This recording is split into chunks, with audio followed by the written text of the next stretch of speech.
So today is about informing our employee base on the correct information with folks that have battled the pandemic since day one.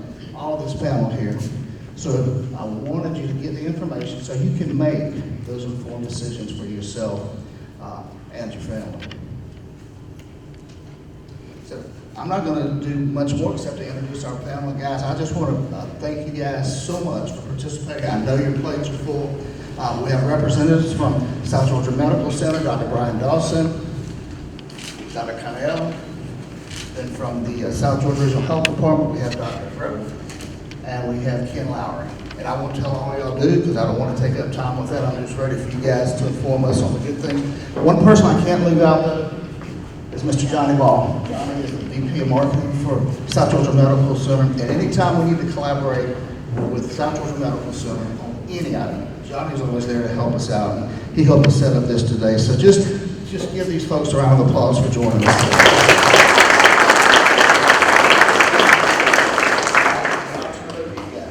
Thank you. Can everybody hear me okay?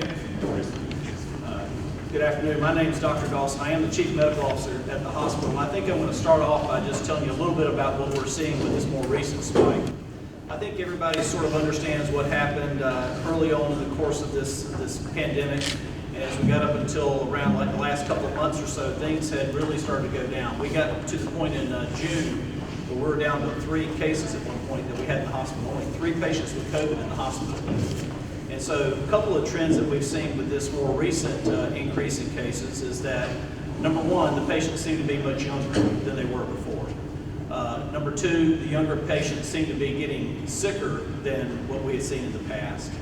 And number 3, I think it's safe to say that this spike has come on much more quickly than it did in the past. In the past, we had our first case of COVID-19 at South Georgia Medical Center on March the 11th of 2020. And it took us until January the 12th of 2021 to go to 90 cases. Like I say, then we began to see a decline in our number of cases until June, where we got down as low as 3.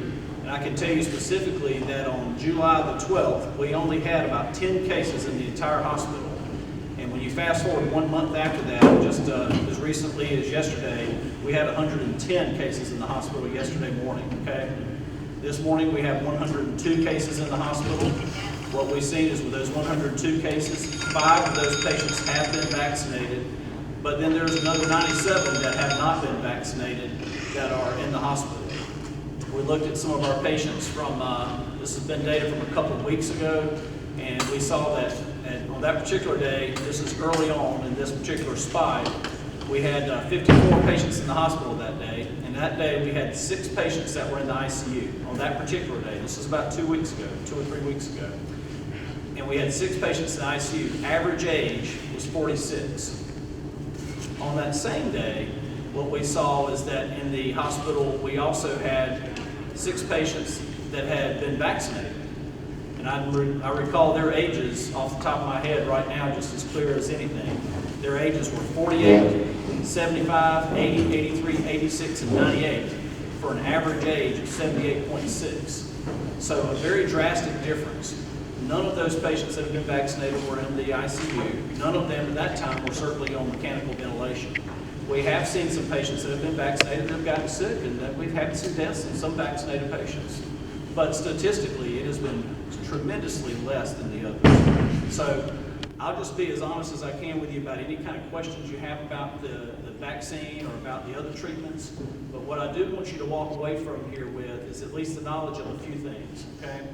Number 1, your first line of defense should be to get vaccinated. We know that it's got 90 to 95% efficacy. Even with the Delta variant, you're looking at 85 to 88% efficacy. You just heard me tell you just this morning that we have 102 patients in the hospital and only 5 have been vaccinated. So first line of defense I recommend is vaccination. Second line of defense, maintain distance. When you're out in public places around people, if possible, wear your mask. I know that it's hard to wear a mask when you're eating, right? So there's certain things that you're limited by, but wear your mask, wash your hands. You can see that even here, I've got something we can wipe this down as we pass it around to make sure that we minimize the spread between other people.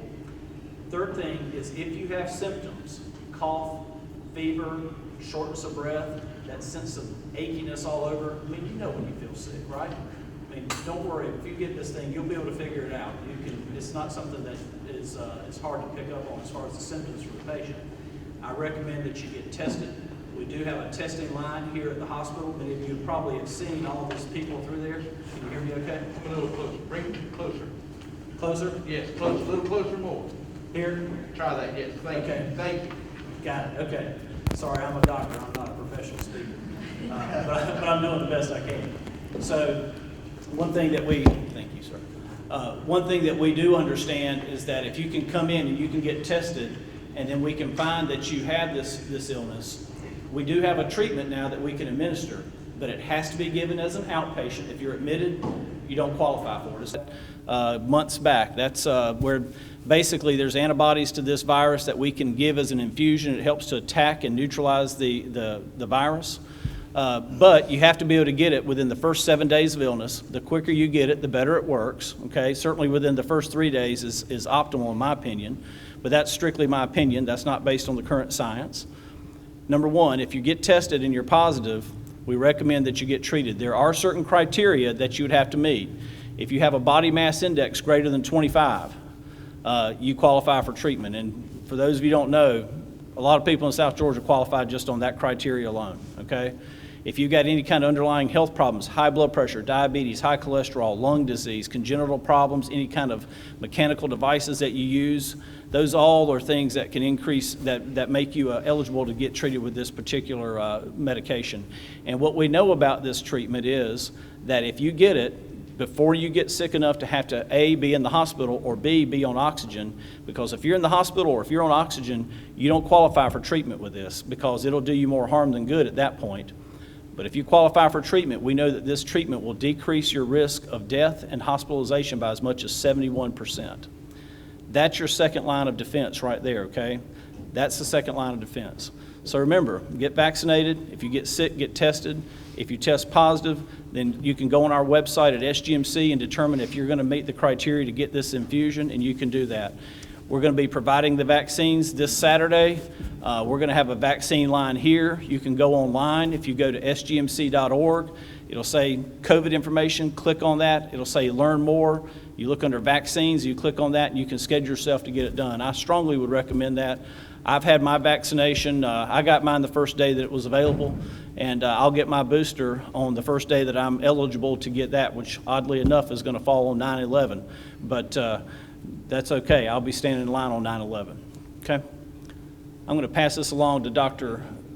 Connell. He's our Director of Emergency Medicine at South Georgia Medical Center, and let him see if he can tell you some of the things that he's experienced with this and some of his thoughts.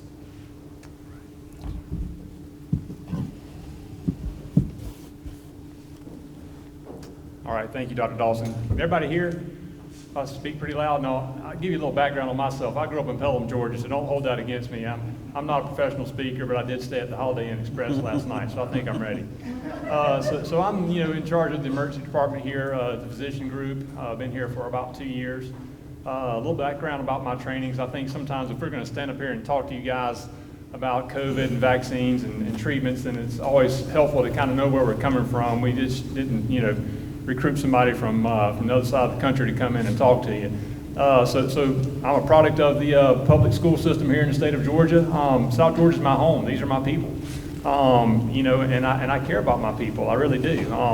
Played football in high school. Football's obviously big here in Valdosta. So there's a lot of different things we can connect on. I went to the University of Georgia for undergrad, got a degree in chemistry, and really had a minor in biochemistry. So when we start talking about vaccines and immunology and stuff, I'm not an expert per se, but I feel like I'm as qualified as just about anybody else in this region to be able to speak on that. I'm not the authority. There are certainly others that know more about it, but I do feel like I'm probably as qualified as anything you've read on Facebook, and probably more so. Trained at Medical College of Georgia and did my residency at the University of Florida at Shands in Jacksonville, just down the road. And if you look at all those places I trained, I love home, and I try to stay as close to home as possible. And so that's kind of where I'm coming from in all this.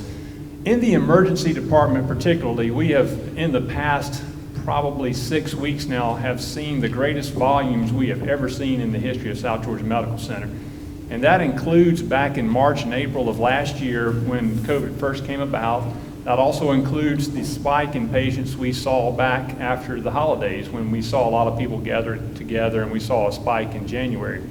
And I can't quite explain why that is. To give you an example and to give you tangible numbers, we would average between 190 to 200 patients a day. That was a busy day for us. When COVID came along back in the spring and summer, our volumes dropped down. Remember, everybody shut down, everybody was afraid to get out. Our numbers dropped down to almost below 100, which was kind of a weird sensation for us because here we are ramped up, ready to see this big pandemic, and there's tumbleweeds passing through the ER, and we're all looking at each other and saying, what do we do now? We hit some days in the 280s a couple of weeks ago. So think about that. We were going from about 190, we went down to 100, now we're up to 280. And that excess volume is all attributable to patients with COVID. Now, fortunately, a lot of these patients are fairly healthy and don't need to be admitted, but there's still a fair number of people that need to be admitted. And if you look at, if we want to speak towards vaccines particularly, if you look at the patients that we're seeing in the department, about 90% what I'm personally seeing and what we see from all the numbers, not only here at South Georgia Medical Center, but in other healthcare systems in the area that we're in close communication with, 90 to 95% of those patients are not vaccinated. You look at our numbers of patients in the hospital now, 90+% of those people are not vaccinated. And so that speaks to really, for me personally, when I see it in front of me, that speaks volumes. And I'll tell you this, and I want to make this point very clear. If you hear nothing else, hear this. We're not here to shame anybody and say if you're vaccinated or not vaccinated. I am not political. I do not have a social media account for that very reason. I do not want one. My wife gives me all the gossip I need to know from hers. But we are not here to shame anybody and say, well, if you haven't gotten your vaccine, don't expect us to help you. Guys, we're here to help, okay? No matter what. We're here to answer questions. The mission of South Georgia Medical Center is to provide good care to our community and to give you expert opinions and to give you the best evidence we can to make our community as a whole healthier, okay?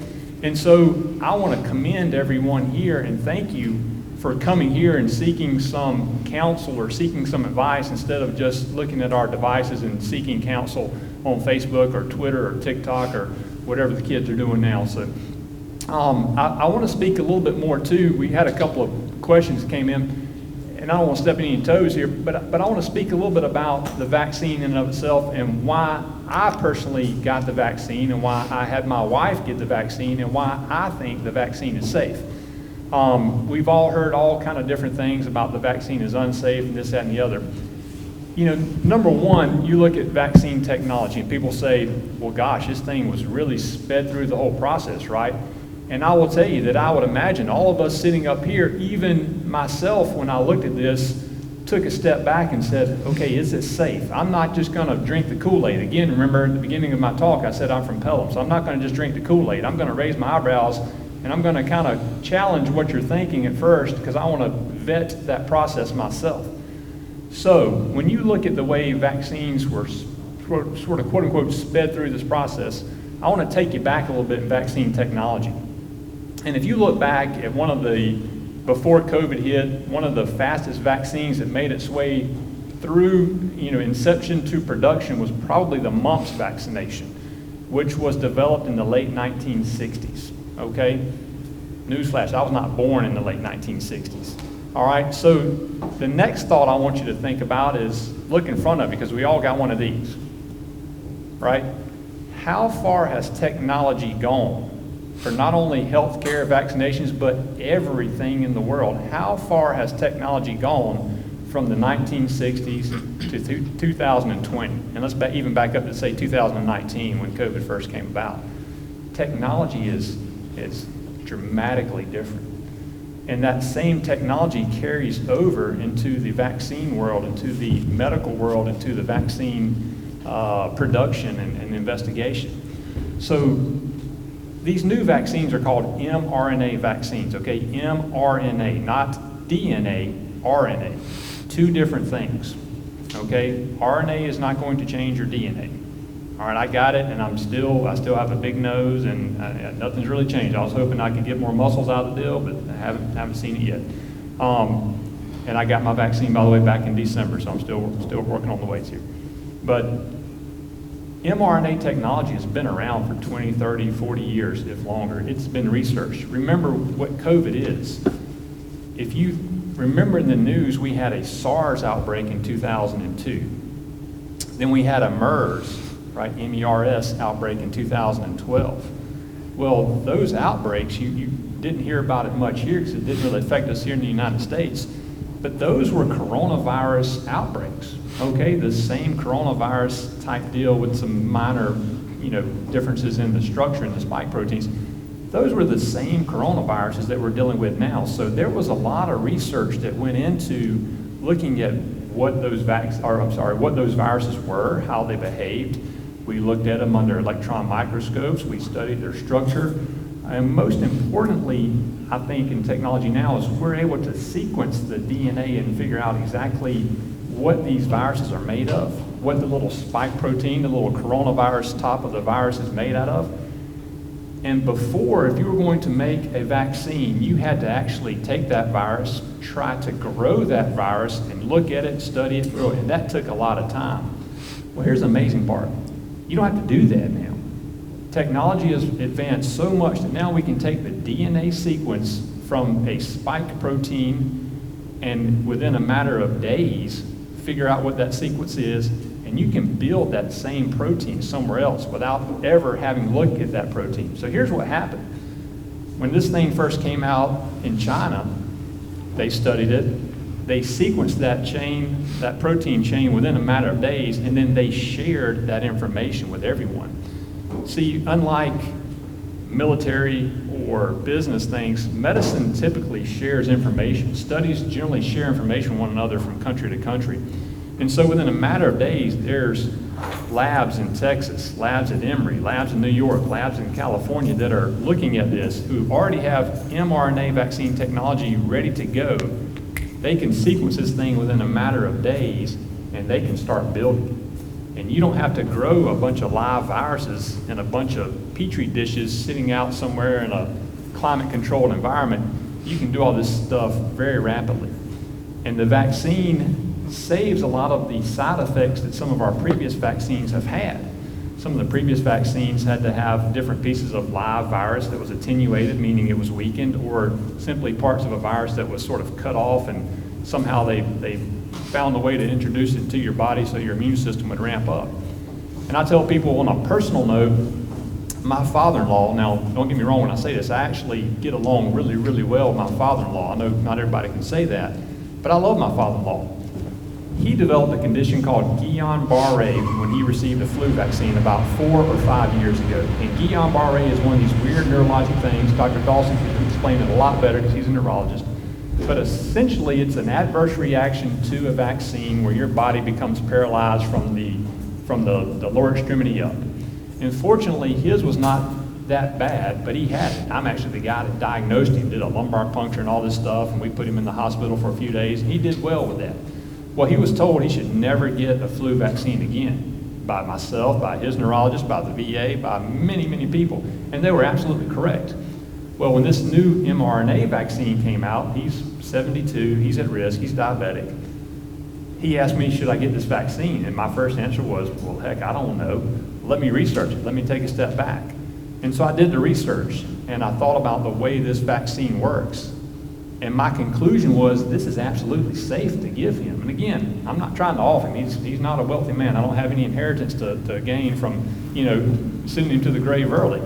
But the technology's there now that's safe, so I gave it to him. Not me personally, but I said, go get it. He got it, did fine with it, got the second dose, absolutely did fine with it. And let me tell you, on a personal note, it was refreshing to see my mother and father-in-law be able to function and not be afraid of catching a virus, to be able to see them be able to go out and do a few things, to enjoy grandkids, to be able to do some, go to football games, go to baseball games, basketball games, things like that without that fear. So I say all that to tell you that I think everybody's skeptical of something at first. I think you have every right to be skeptical, and I think you should be.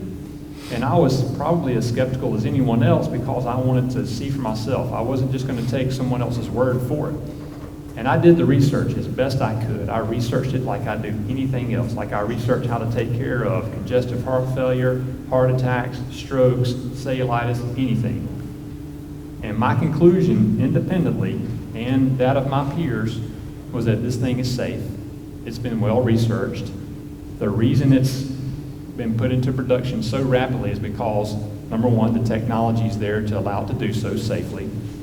Number two, the monetary resources, in other words, money, the government, because of the pandemic, paid these pharmaceutical companies a lot of money to get this thing going.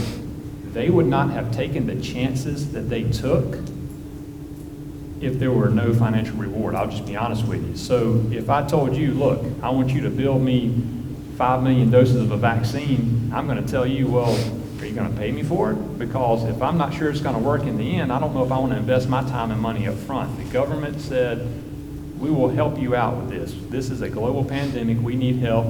So financially, they're going to unlock some keys for you.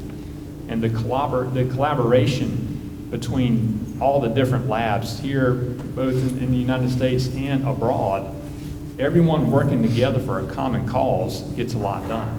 And you think about it, we put somebody on the moon in the 1960s, right? We all worked together, as a nation. Now think about globally, all the technology that's gone there.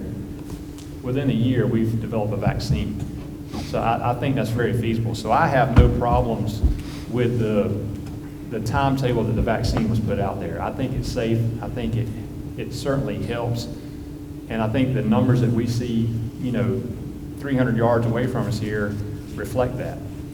So I will pass the microphone down. I think we're all going to talk and then open it up for questions and answers. But I just appreciate everyone being here and looking for some information from us. I've got this one. Front. I got Okay. it. Working? Can you hear me? I'm Bill Grove. I practice medicine here and was born in South Georgia, trained at UGA, MCG, Medical College of Georgia. Practiced primary care here for 35 years, been director of public health for 11, going on 12 years. And a few little things I want to say to you in terms of numbers. You've heard that with the surge, and the surge that's going on now, the most important takeaway from that surge that you're seeing and hearing from everybody that's spoken so far is that 95% of those who are getting sick from COVID now are the unvaccinated. Now, we can't vaccinate children 12 and under. I want to just give you just a few figures. I'm not going to bore you. The first week of July, we were seeing about 54 patients over a period of 2 weeks. Same week in August, we're seeing 737. All right, that's just in that 4 or 5 week span of time. And I want to say to you that we've had a total of 21,000 cases since Friday. Hospitalizations and deaths have doubled since last weekend. Very high transmission throughout the state. Recent cases, a huge increase in school-aged children, and they're not eligible for vaccine yet. We hope by the end of this year they will be. We're seeing a rise in outbreaks in schools, quadrupling over the last 3 weeks. Marion County went to virtual today. I think Valdosta is virtual, and Ken, an epidemiologist here, he's trying to keep me straight on my figures from day to day, and I need that youth on my side saying that. He's an epidemiologist. We're seeing increases in hospitalizations among children, and I can give you numbers there. More than half of all COVID vaccination hospitalizations in the last 30 days were among those who are 40 to 69 years of age, the unvaccinated. So all COVID deaths and hospitalizations, nearly all, are occurring among the unvaccinated right now, okay? And currently 50% of Georgians have had at least one dose and 42% of Georgians have had two.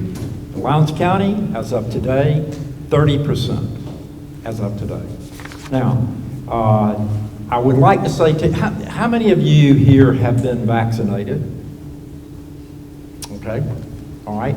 If you've been in school here in college, university, public schools since 2002, legally mandated vaccines include measles, mumps, rubella, not chickenpox, that is available. There are other ones that are available, hepatitis A, hepatitis B. But your kids and you could not get a university or school. You could not go unless you had a religious or personal exemption, like allergy, which is very, very few, because we're public health is the one that actually go out to audit the schools for that. You were required to be vaccinated, measles, mumps, rubella, polio, and I want to tell you a little story about polio here. Y'all know polio. He's talking about Guillain-Barré and his father-in-law. Polio was a disease in the 1950s that Franklin Delano Roosevelt, who's paralyzed from the waist down, went to Warm Springs. And I had an aunt in the 50s who was paralyzed from the waist down. My grandfather was a doctor. 1955, he gave me the Salk vaccine on a sugar cube in the bathroom in his house, and I was glad to get it, and I didn't even question it. I knew that he wanted to do what was right by me. And he did. I certainly didn't get polio. In those days, polio, we didn't go to church, we didn't go to movies, we didn't go to swimming pools, we didn't get out in the summertime. We were afraid, it was a summertime disease, mostly of children. We were afraid to get out and about because of polio. The last case of polio was seen in the United States in 1979. Why? Because of vaccination. Smallpox killed tens of millions of American Indians. I have a smallpox scar on my left arm. How many of you have had smallpox scars, a smallpox vaccination? 2 or 3. You know why? We don't vaccinate smallpox anymore. You know why we don't vaccinate? It doesn't exist in the world anymore. Why? Because of vaccination. Again, your children or grandchildren and you have been vaccinated, which is basically legislated, but not for COVID, not yet anyway, and or mandated. So when I tell you that I had an aunt who had polio, paralyzed from the waist down, that doesn't occur. It has not in this country since 1979. It almost destroyed what remained of her life at that point in time. My children are all, of course, vaccinated at this point. I'm vaccinated for COVID at this point. Actually, I have a chronic disorder. I've had my 3rd vaccination as of yesterday, and I'm upright and I'm doing okay. And I've had 3, and the worst I've had is a sore arm. Now, you're hearing all this disinformation or misinformation from the University of Facebook School of Medicine, okay? All right, and you hear about people taking worming medicine, Ivermectin. That is such terrible stuff. The main thing is vaccinations are here. Measles, mumps, rubella. How many of you have seen a case of measles in children? Chickenpox is available now, not mandated, not legislated. Measles, mumps, rubella. How many of you have seen that? Virtually none. Again, in this country, there was an outbreak in New York on Orthodox Jewish community. Didn't believe in vaccinations. They had a huge outbreak among several hundred of their community. They didn't believe in vaccination. So I'm saying to you, the surge we're seeing now is largely preventable by vaccination. The risk of a vaccination, sure, there's a risk of just about anything you do, including driving your car home on a daily basis, but you prefer not to walk in the heat and the rain these days. The risk of having a wreck driving home far exceeds any risk you have of getting something from the vaccination for COVID. I encourage you, if you have it, if your family has it, please reconsider, and it's available. We can get it for you. It doesn't cost anything, okay?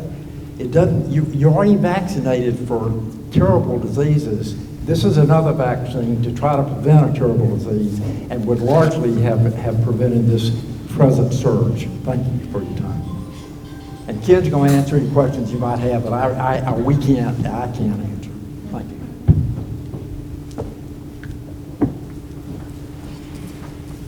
Guys, can you answer the questions that are regarding those which we sent from employees? Sure. So we have a few questions that have been brought up, and certainly I think that question number 2, how the vaccine was produced so quickly, I think that Dr. Connell was able to address that very well.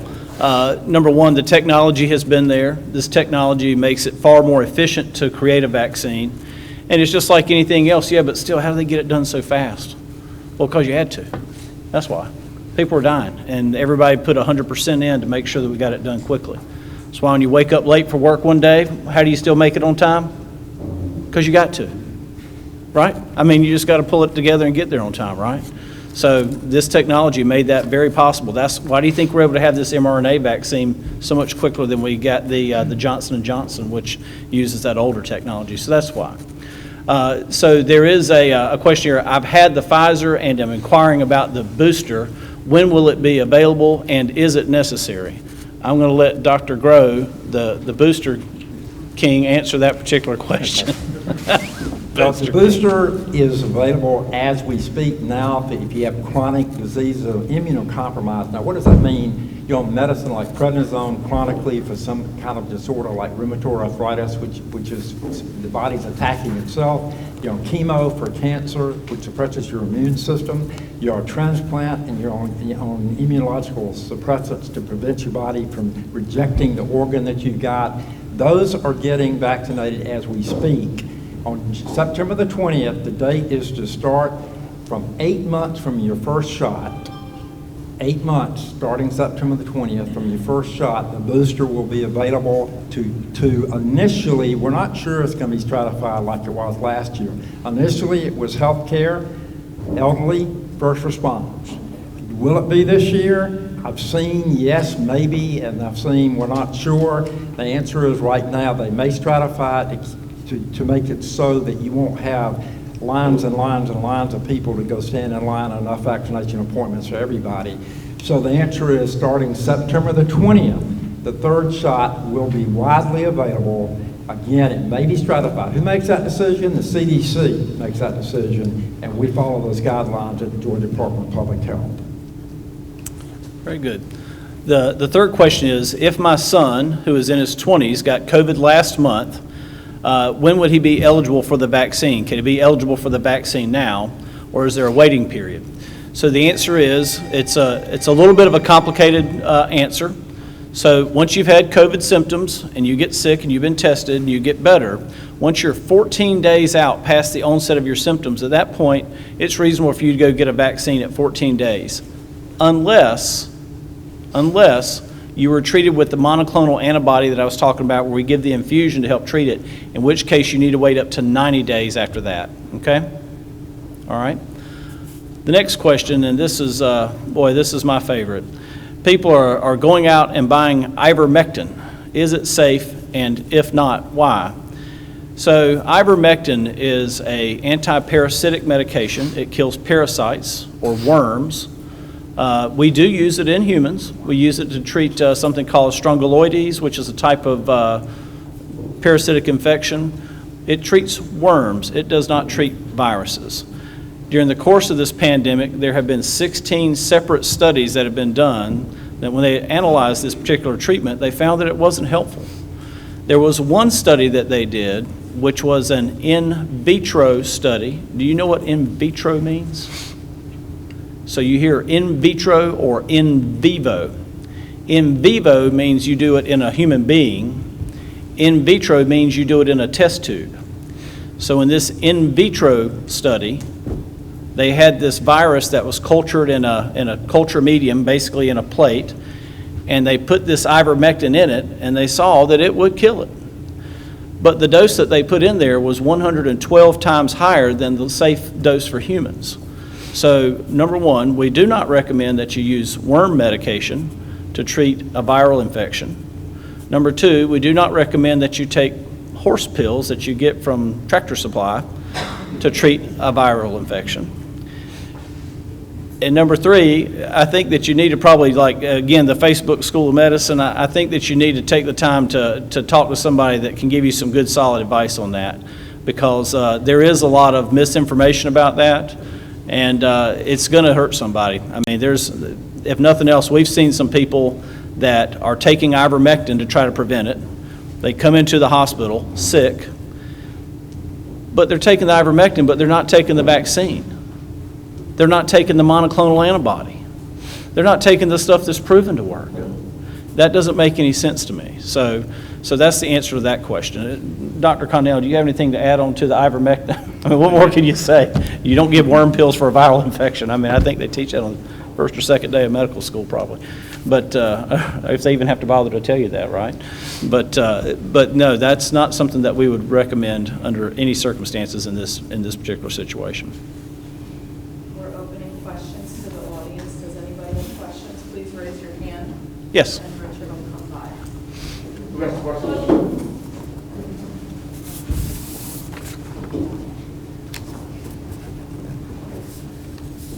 For the monoclonal, how you pronounce it, the shot pill take, what is the side effect of that? Of the monoclonal antibody? Yes. Okay, so for the monoclonal antibody, the question is, what are the side effects that are associated with that? So this is a medication. It's an antibody that you're getting, just like when your body produces its own antibodies, right?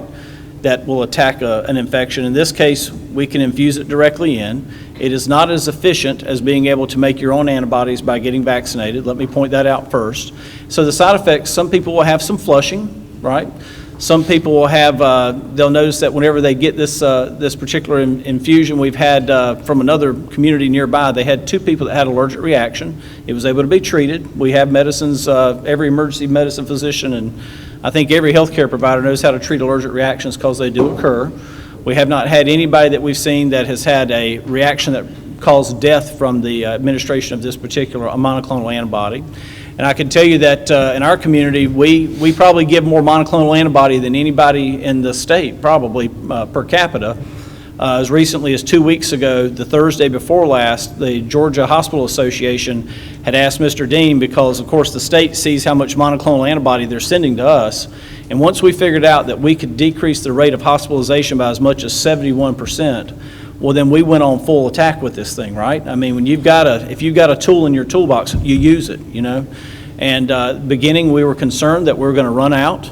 But we met with members of our physician leadership team, and our philosophy was that we're going to keep giving it until we run out. If we're going to lose the war, we want to have an empty gun at the end, right? We don't want to do that. Well, the state kept sending us more and more and more. Now we're doing about 100 infusions a day, and we continue to give as many people as we can get treated with this. So flushing is number one. Number 2, if you give it to people too late in the course of their illness, that's why we recommend that you get it within the first 7 days. If you get it too late in the course of the illness, it can cause people to have some worsening with their breathing. So that's why we recommend that you get it early. And that's why we have everybody get it. They have to be evaluated by a provider when they come in to get it, to make sure that they'll be safe to get it. Because our purpose is to make you better, not to make you worse, right? We want to get you better so that way that we can get you back out in the community and having back to your normal life. Does that answer your question? One more on that, Dr. Sure, please. What about the memory? Does it affect the memory for any kind of way? You talking about your memory? Yes, the memory. So are you talking about the vaccine, or are you talking about? Monoclonal, how you pronounce it? Yeah, either one. The monoclonal antibody or the vaccine has shown to have no impact on memory. At this point, we've seen no evidence of that. Neither one of those have. One of the things that comes up often is, well, I heard in the study that some people had Bell's palsy. They had some weakness in their face. Well, you know, the thing is, you have to look at that compared to the control group, right? That's why you do 2 arms of a study. You have half the people get it and half the people take a sugar pill, right? And they don't know which one they're getting. What they found is it was identical to the sugar pill. It was identical to the sugar pill, right? So number 1. Number 2, the other thing I want you to understand is that whenever you get this treatment, you know, this has come up about pregnant women, and people are always, even in the medical profession, I think I speak on our behalf, we're always extremely sensitive about pregnant women and small children, make sure that we're not going to do anything that's going to harm them. But what we're seeing about COVID-19 in particular with pregnant women is that it's very tough on pregnant women. University of Alabama in Birmingham recently just put out an article within the past 48 hours that they had, within the course of a few weeks, they had 39 pregnant women in their hospital with COVID-19. 10 of them ended up in the ICU, 7 of them ended up on the ventilator. And they're having to have discussions about, if you're going to die, do you want us to try to save your baby and have a baby without a mother? That's the kind of discussions that they're having. And what I found particularly interesting in that article is none of those women have been vaccinated, 0. So it used to be that it was recommended that you could get the vaccine if you wanted to. Now it's recommended that you should get the vaccine if you're pregnant. Many of you may have seen the news story that came out. This isn't private information because it was on the news channel and the newspaper and everything else, but a young lady named Jenna Bowling. She was pregnant. She had a baby. She was in her early 20 weeks or so, 23, 24 weeks, and she lost her child. And she ended up getting so sick that she went up on a ventilator. We had to send her down to Shands so then they could put her on what's called ECMO, extracorporeal membrane oxygenation, which is basically when they route the blood out of your body and through an artificial lung to be able to keep you alive. And she was on that for a couple of weeks before they were able to get her lungs to heal up, and she was able to come back home, and she required oxygen therapy after that. Pregnancy is an immunosuppressive state. Your immune system does not need to be revved up during pregnancy, right? Because you've got something else living in you that needs to stay in there for a while, right? So this COVID-19 thing, this is one of those kind of things that gets the immune system hyper revved up, and you'll end up having a miscarriage. And we do know that the rates of miscarriage are extremely high. So we strongly recommend that people get vaccinated if they're pregnant or intend to get pregnant. So I want to put that out there. I know that's not your question, but I feel obligated to bring that up as a point. Yes, ma'am. Other questions? Yes, ma'am. I know you mentioned children. Are you also giving the monoclonal treatment to children? Yes, ma'am. So we can treat children down to age 12 with the monoclonal antibody if they weigh at least 40 kilograms or 88 pounds and they have some other type of a health problem, be it asthma, any kind of thing like that. If they've got something else that asthma, diabetes, any kind of congenital immunodeficiency or anything like that, we can treat children down to age 12 with the monoclonal antibody. Yes, ma'am. Yes, ma'am. If someone has been vaccinated already, say with maybe the Johnson & Johnson or Moderna, is Pfizer an option later on? And if so, how long from the initial vaccination? My short answer is yes, I think. But can I tag you in on this one, Bill? Yeah, I didn't hear it as clearly as you did. So, will you fix me if I'm wrong, okay? Sure. So if you've received Johnson & Johnson, that's your question, right? Will you get a booster? I guess is kind of the one part of the question. Right now, Johnson & Johnson is not approved for a booster, but we expect that to come along soon, that you can get a Johnson & Johnson booster. The second part of her question is, if you receive Johnson & Johnson, can you come back later on and then get vaccinated with either the Moderna or the Pfizer vaccine? That question is, the answer to that question right now is I don't know, because we have not been given, that question has been asked before. At this point, they're looking at that, thinking about it, considering it, looking at the numbers and the data. Right now, I do not know the answer to that. If they could, and Ken, you may know something. I know, good afternoon, everybody. Kenneth Lowry. I'm glad I get a chance to talk now. This is great. So to answer your question, there's never been any indication of mixing manufacturers for vaccines. That could change with the booster, but as of right now, we have never indicated, unless there's extenuating circumstances, do not mix the manufacturer. So there's no indication that they will or won't do that, but that's what we have so far. Thank you. Let me see if I can get some more information for you on that and see if we can spread that back over. Okay? Let me see if we can research that a little more. That'll give us something to do. You give me some homework. It's okay. Yes, sir. Johnson & Johnson, is it effective as the other two? No, it's not. What's the difference between them? So Johnson & Johnson, so that's a good question. So Johnson & Johnson is about 70 to 72% effective, whereas the other two mRNA vaccines are more like about 95% effective against the Alpha variant and about 85 to 88% effective against the new Delta variant. You've heard the numbers that we just discussed in the hospital. I can tell you that we were looking at some recent data from a population pool not long ago of some patients who had died with coronavirus who had been vaccinated, and 33% of those patients had received the Johnson & Johnson vaccine. Number one. Number two, the Johnson & Johnson vaccine uses that older technology that Dr. Connell was describing, where basically they get like a mutated form of the virus that can't get you sick, but it does It does get your immune system revved up, but it doesn't make you sick with the disease. That's what we used to use with all the flu vaccines that we've used for years, but it just doesn't have that same degree of efficacy as these new mRNA vaccines. You know, even the flu vaccine, the efficacy of the flu vaccine runs usually, what, 70%? It varies. It varies from year to year, depending on Say the... 40, 50% really. Yeah, 40, 50, 60%. I know when we get a year with 70 or 75%, we are quite pleased. That's a good year for flu vaccine. So that's what we're seeing with that. So that's a good question. Yes, ma'am. Which vaccine is the hospital currently using? We do have Moderna and we have Pfizer. I don't think we've ran out of either yet. I will tell you that the majority of those doses that we've been giving at South Georgia Medical Center has been the Pfizer, just because when they first came out with this, the Pfizer had to be stored at a temperature of -60 to -70 degrees Fahrenheit. That's a deep freeze you had to keep it in. Out of the 2,000 or more places throughout the entire state of Georgia that were going to be giving vaccines, there was only about 167 that actually had that deep freeze capability. We invested in that technology to make sure that we had those freezers so that we could have additional vaccines sent here, so we could provide that for our patients and the members of our community. And as you probably recall, we had people driving from all over the place in here to get vaccinated.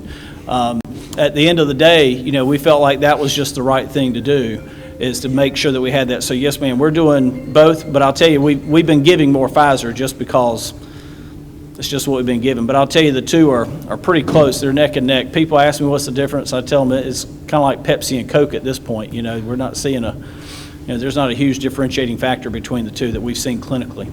But that's a good question. Thank you. Hello, I had COVID when it first hit, and after I had COVID, after I was pretty much over the symptoms, it still affected my breathing, which it still does every now and then. The shortness of breath still, long after. Is there any treatment or medication that you recommend for that? And also, why isn't the vaccine available for children under 12? So let me pick your first one, your second question first. People, when they hear us talk about science, science really isn't that sophisticated. I mean, we make it sound like a lot more than it is. But the reason it's not available for children 12 and under as a vaccine is they haven't studied it in that age group yet. It's just that simple. I mean, they haven't completed the studies. Let me rephrase that. They haven't completed those studies and had those published. That's the simple reason it's not there, because this thing, people talk about how fast we went through the trials. I mean, it was a pretty easy thing to go through, right? I'm a stroke specialist. The medication I use to treat strokes is a medicine called tissue plasminogen activator. When they did that trial on that drug back in the mid-1990s, they studied 567 patients. With COVID-19, when Pfizer did their trial, they studied 43,000 patients. The nice thing about COVID is there was plenty of it around, it spread quick, and it went away fast, so you kind of knew what was going to happen one way or the other. So that's why they're able to do that. So with kids, we should be hearing more. I'm sure in the coming months that we should get more. By the end of the year, I think you're going to hear more about the younger children, so to that point. Secondly, with this issue with your lungs, there's different sequelae downstream that you can have from COVID. Yeah, we always hear about the people that get COVID, that get sick, they don't feel good, they get better over time, they shake it off. But then we also hear about those people who get sick with COVID, they end up on ventilators, they end up doing terribly and they die. But then there's this other group with COVID that end up with some long-term sequelae. And yes, when you have this inflammatory reaction in your lungs, it can scar your lungs and cause you to have some breathing problems that linger on after that.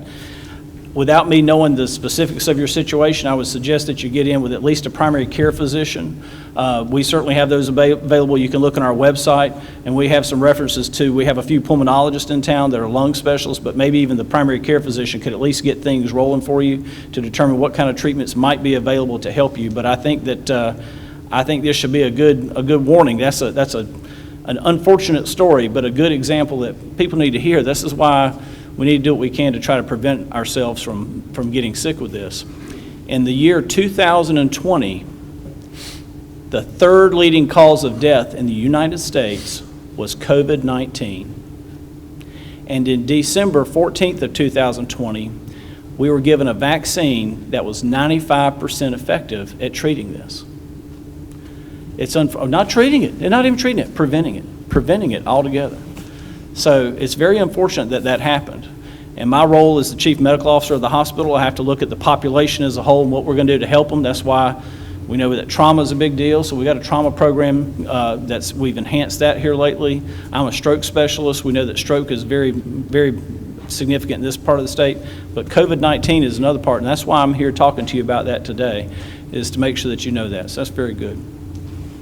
Hello. Yes, sir. My question is, you mentioned earlier about coming up with vaccinations in less than a year with the technology. So what about the other diseases that are killing folks? Cancer, HIV, so on and so on. What about the technology about that? Because people still dying from that stuff too. So let me make sure I'm answering let me make sure I heard your question right. If we're using this technology for this disease, why can't we use it to treat these other diseases? That's what they started out with. This mRNA technology, they started this out to use it as a cancer treatment. That's what they were trying to do, is they're trying to use this to develop it as a cancer treatment. Absolutely. HIV, the problem with HIV is, like if you go somewhere and you get COVID, you're going to get sick typically in about 4 to 5 days. Some people take a little bit longer, but in about 4 or 5 days you get sick. If you contract HIV today, it can take 7 to 10 years before you start to show symptoms. The timeline is so long. It's very difficult to study a drug on a long term like that. There are studies that have been done with vaccines for HIV. They're ongoing. It just takes so long because the course of illness is so long. Does that answer your question? It's hard to study it. That's one of the problems. And it mutates too. Can I add to that? Please. Yes, sir. I just wanted to add one thing to that question because I asked myself the exact same question. And I'll tell you from what research I've done, I think we're going to see after COVID has done its thing, I think we're going to see that technology do exactly that. But Dr. Dawson's right. Now, different viruses have different things. HIV virus, very much different. So, may not be able to quite get a handle on that like we have these structures on the surface of the coronavirus. But I think you'll see mRNA technology do a lot of things. And I think it took, unfortunately, a global pandemic and everybody sort of rowing the boat in the same direction for it to catch traction. But it'll be interesting to see. That's a great question and one I asked myself. Okay, what I got for you is, now, I went to the doctor and I've been told that this thing can continue to mutate. This COVID can mutate a bunch of times. It's not just can't stop. Is that true? Yes. Yes.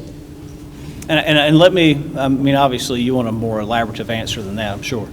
You heard Dr. Connell talk about the 2002 SARS outbreak. You heard Dr. Connell talk about the 2012 MERS outbreak. Yes, it does mutate. It can mutate and it can get worse. It can mutate and it can get weaker, but coronavirus isn't something that just cropped up in the past year or two. This is something that's been with us for, oh gosh, I don't even know, hundreds of years, certainly. It's been around a long time.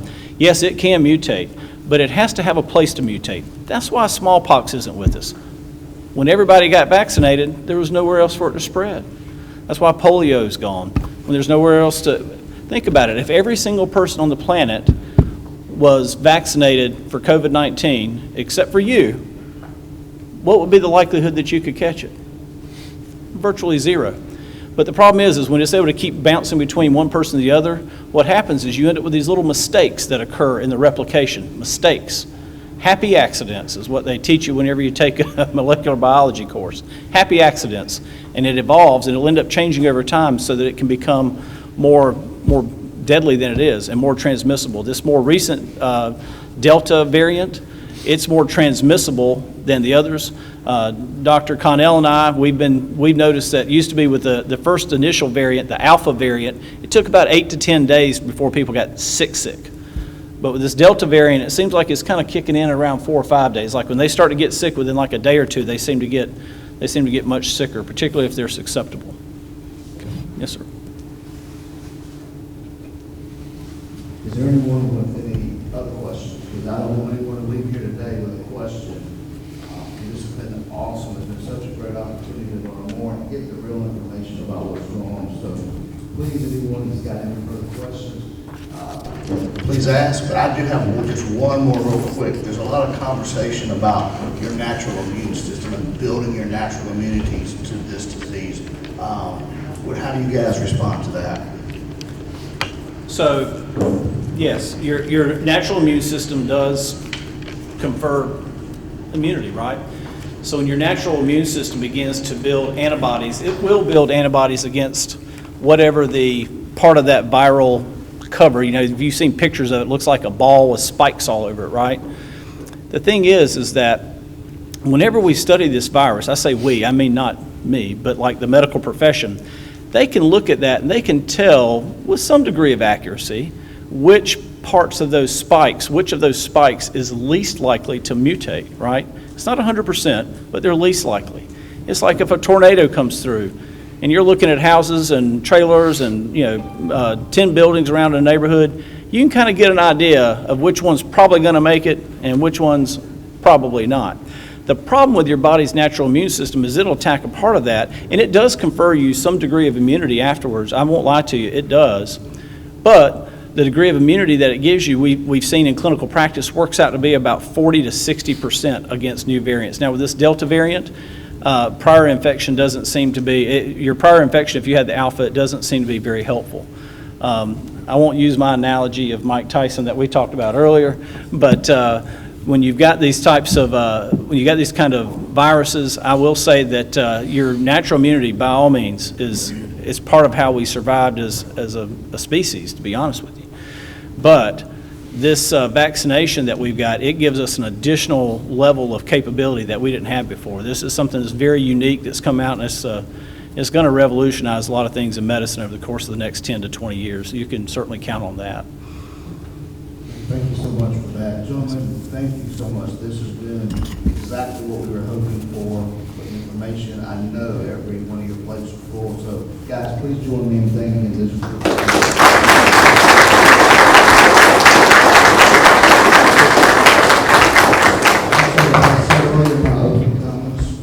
Today, we want to present this information for those guys that are deciding, for your family, what the best thing to do. I hope this was informative in helping you make that decision.